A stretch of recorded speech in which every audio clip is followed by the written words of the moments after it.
Thank you and welcome to the show this morning. The topic this morning is Tennessee State University and the Maytown Center project. And our guest is Dr. DPadgett from Tennessee State University, who will give us some additional information in reference to the Maytown Center project. But first of all, Dr. Padgett, let's see if we might have you give us some information about Dr. DPadgett.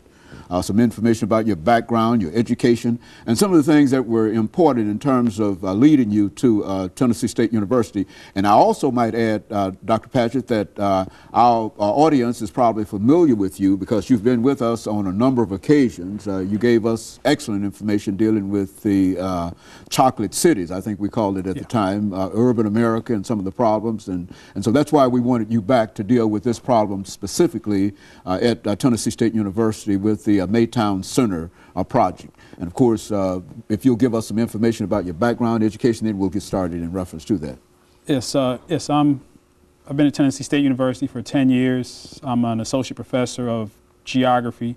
My areas of specialization are environmental studies, of urban geography, of course, and geographic information systems, all three of which I'm using in my capacity as the director of the Maytown Center project.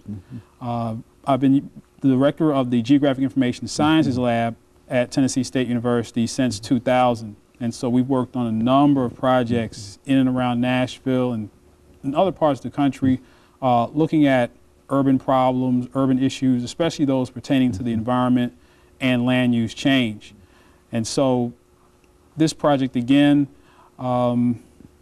feeds off of my background, not only in earth sciences. I actually graduated from undergrad from Western Kentucky University with a degree in geology and geography, and also in my graduate background is in geography and geology and environmental studies at the University of Florida. And so between my undergraduate and graduate years, I worked as a physical scientist and geologist for the U.S. Bureau of Land Management in Nevada and California. And I've also conducted research on applications of geographic information systems at hazardous waste sites. And I did those studies at Oak Ridge National Lab about almost 20 years ago. And so your background allows you in a real sense to deal specifically with what we're dealing with here now, the so-called Maytown Center project. Why don't you give us some information in reference to your position as a project director for this particular project? Exactly what does that mean? Well, we were given a $50,000 grant by the developers to look into the impacts of this project upon neighboring communities.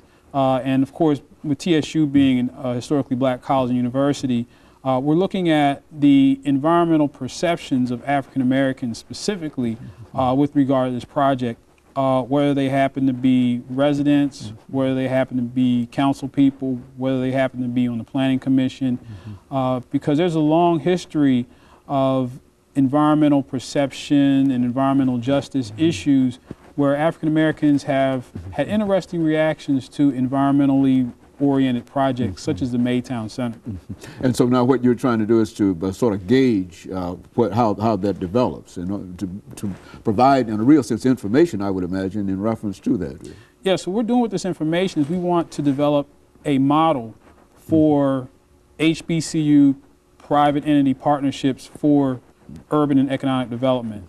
And so really the driving force behind any of these projects is the community, is the public, and especially the alumni, whoever happens to be affected.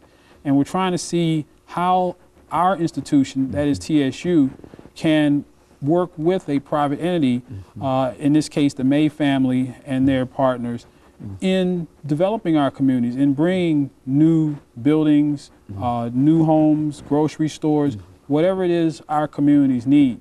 And in many urban settings, and in many urban communities that have HBCUs, we know that many times there's blight, there's vacant buildings, and underutilization of land.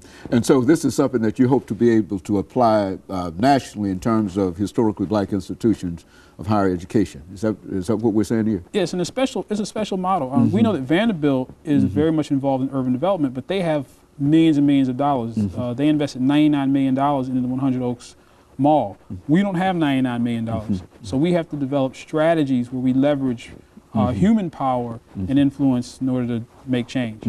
Oh, very good. And of course, Dr. Padgett, what we'll do, we'll take our first commercial break, and then we'll come back and we'll allow you to develop this idea of the project itself.